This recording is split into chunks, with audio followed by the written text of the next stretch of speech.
Hey Facebook tribe, my peeps, how are you tonight? It's Misty and it is what?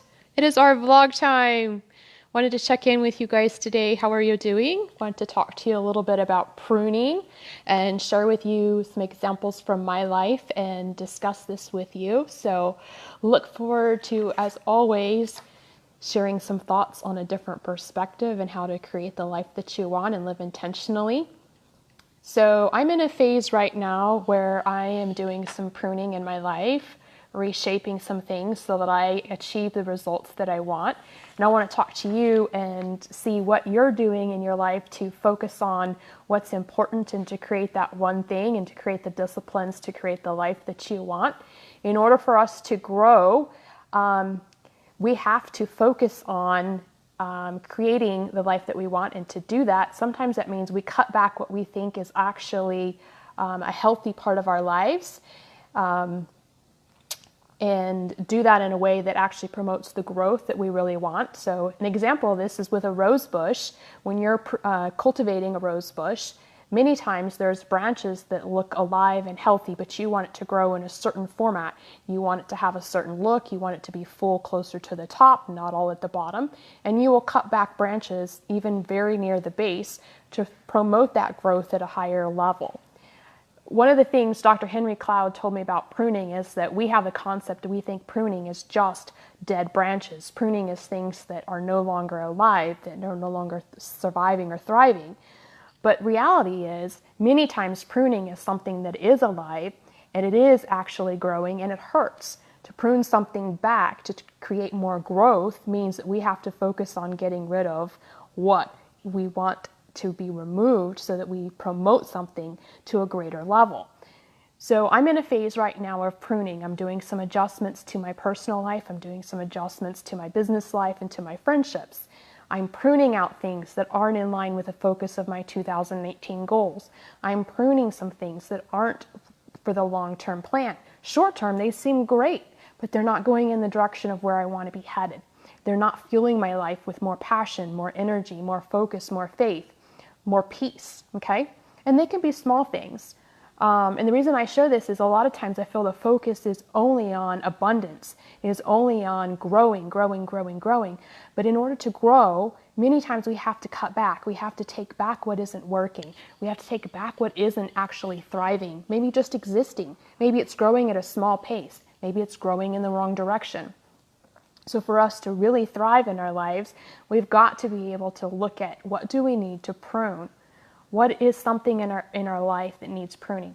For me, some examples right now are my financial situation. I am pruning some things that I no longer want to spend money on.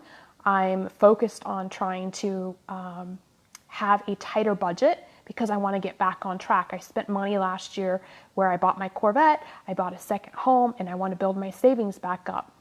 But I also want to be able to pay off some credit card debt that I incurred on the payoff of this mortgage in this house in the build out and the rehab project. I cash flowed about a third of it. 2/3 of it I put in credit card. I have no other credit card debt other than my rehab, but I want that money gone. I don't want to sit there with it. I have it on a 0% interest. It's not costing me money, but I know my long-term plan is to have that financial stability again like I had a year ago. These are great goals. Buying a second home is a great thing. It's not a bad thing. But in order to create that structure, I have to prune some other things out of my life. In order to have the financial freedom that I want and wellness that I talk about, right? We have to have our plan with our money. We have to know where it's going. We have to know how we're spending it. We have to know what our goals are. We have to set targets. We have to be disciplined. If I'm just shopping and spending money here and there and everywhere, I'm not going to have that base and that foundation that I really want in my life. So one area I'm working on is my spending. Another one that I'm doing is I'm being way more focused about my food intake. I've always been a really healthy eater, meat and veggies, but I love cheese. And with getting diagnosed March 2018 with diverticulitis, I've had some health effects and I want to do better. I'm 60, 70% better than I was, but I know I can have more and I want to feel way more better than I do. So in doing some research, some documentaries, some YouTube videos, some nutritionalist counseling, some recommendations by my physician, I launched in 9 days ago to a whole food plant-based diet. It's a big adjustment. Eating, I mean, it sounds simple, but when you're eating something that's a complete lifestyle difference, 3, 4, 5 times a day, I have to prune other things out of my life to make time for that. I have to prune other areas of my life to allow for time for the meal prep, time for research of recipes, time for research of the whole aspect of food. What's the right things to eat? How is my body responding? So pruning is a big aspect of our lives. For us to create the growth, we have to be able to look at what in our areas of our life is not getting us in the direction we want to go, and what are we going to get rid of so that we can head that way. Another thing I'm doing is some refocus on my ideal client. Who do I want to work with? Why do I want to work with them? What do they look like? What do they not look like? And make those adjustments. I've had some clients in my sphere that are not my ideal client. I have a heart for them. I have a passion for them. I do a lot to help them, many times hours and hours and hours and hours and hours for free, to my own fault, okay? To my own fault. I'm not saying that this is a good thing to do, but it's what I've done, and I'm pruning those people out of my life. I want people who want to pay for my service. I want people who value the services I provide and aren't trying just to be takers. I want people who want to pay for my services. So I'm making some changes with clients. I'm also making some changes with friendships, how I spend time with them, when I spend time with them. A lot of people think when you're self-employed that you just have so much structure that you can just go and do anything at any point in time. I do and I don't. If I really want to drive a business to be really successful, I have to have a plan behind it. I have to be able to know when I'm going to make money, when I'm not going to make money, and what that looks like, okay? Yeah, are there days I sleep in or take off? Yes. But I also have nights like tonight. I'm not done yet. I have a speaking engagement tomorrow to 53 employees at a company in Dallas regarding their finances. And I have more ideas and some things that came to me this afternoon that I can put in my PowerPoint. So some people would, as an entrepreneur, don't get yeah, it's almost 8:30 Central Standard Time and my day is not over. But there are days that it's like this. It's not like this all the time. I create the balance in my life. I make sure that I have me time. I make sure that I do things that are charity. I make sure that I unplug and I go to bed at a decent hour, and that I'm fueling my body with water and good food. There's a lot of things to do to create health. But to create health, you have to prune out the things that are not what you want in your life.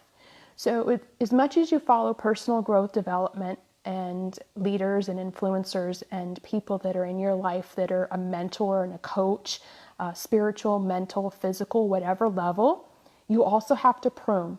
You have to get rid of what is excess in your life. It could be a good thing, but if you have too much of it, it's going to sabotage and it's going to take out and away the space to allow for something else to grow.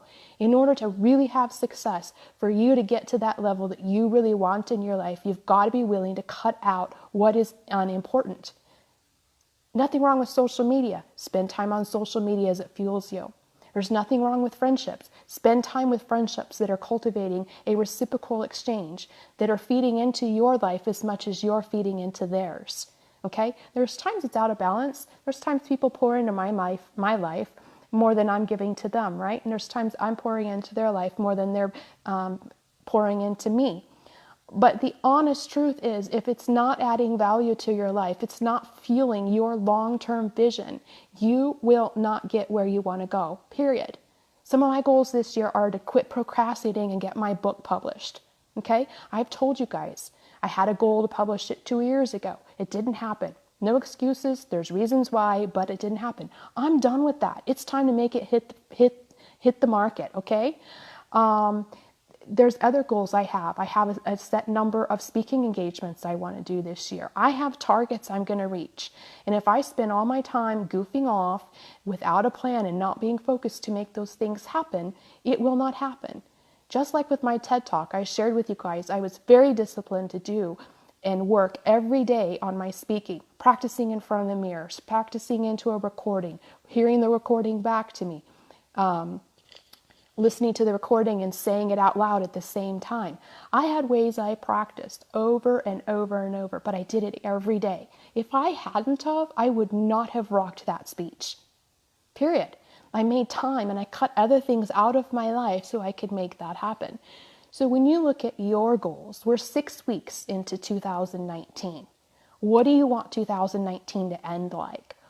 How do you want to be with your friends? How much money do you want in your savings account, your checking account? How much debt do you want to pay off?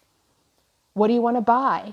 What are your goals? Do you want to start a new savings account and start putting money into it for a particular goal? Yes, I get compound interest. I get putting it all into one lump sum fund is great. Sometimes we need little goals to be able to help us to the next level. Sometimes setting up a goal in a savings account is a great way to do that. Years ago, I wanted to get married and I set a wedding fund in a savings account and I put money every month into that. This last year, I took all that money out and it's what I used to put my down payment on this house, about $12,000. It's not that I don't want to get married. That wasn't anymore a goal like building or getting a second home was for me, okay? Sometimes our goals change, but it was cool, awesome to have a savings fund that was my wedding fund, okay? And to watch the money that I put into it every month and to see it increase and see what it did, okay? So think about your life. What are you focused on? And are you focused on it to the point that it is the one thing in your life that is important? Pick one, start there, and then add the second, and add the third, and add the fourth, and add the fifth. But stay on one. Prune anything else out of your life that's not focused on that one goal that's not important to you. Whatever that is. If you want ideas, you want to schedule a call with me, message me, and I'll send you a link that you can do so, and I'll be glad to help you because I'm really passionate about this. Being determined, having grit, having passion, having focus, knowing what you want in your life and creating the life that you want and living intentionally is an option. You can thrive. You do not have to survive. You can create financial freedom, financial wellness, physical wellness, spiritual wellness, friendship wellness. Wellness is an option for you. It truly is. And I want you to create the life that you want. So today I'm sharing with you 5 ways that I'm looking at my list. 5 ways that I'm working on pruning in my life. My spending, because I have a debt plan again to get out of debt with my mortgage. Okay. I paid my first house off in 8 years and 10 months. I have a goal to pay this place off in 10 years. If I can beat that goal, I want to. I love to even beat the last goal of 8 years and 10 months. Well, actually, that goal was 10 years too, but I paid it off early. This house cost, 4 times, I think, as much as my first house did. In order for me to get there, I've got to have a specific plan. And right now, I'm not on target to make that 10-year goal with my income level. I've got to make some changes, okay?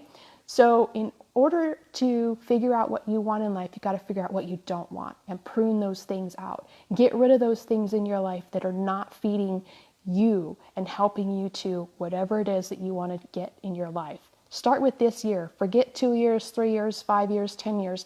I love people that set goals that far. It's awesome.